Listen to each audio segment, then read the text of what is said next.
Grekerna har dykt efter tvättsvamp i minst 3000 år.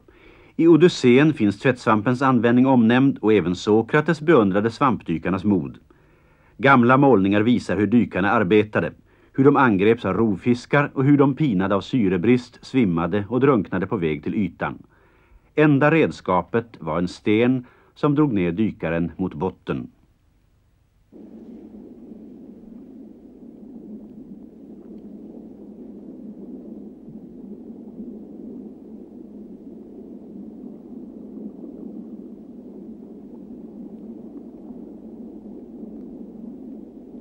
"60 meters djup var ingen omöjlighet för dessa fridykare.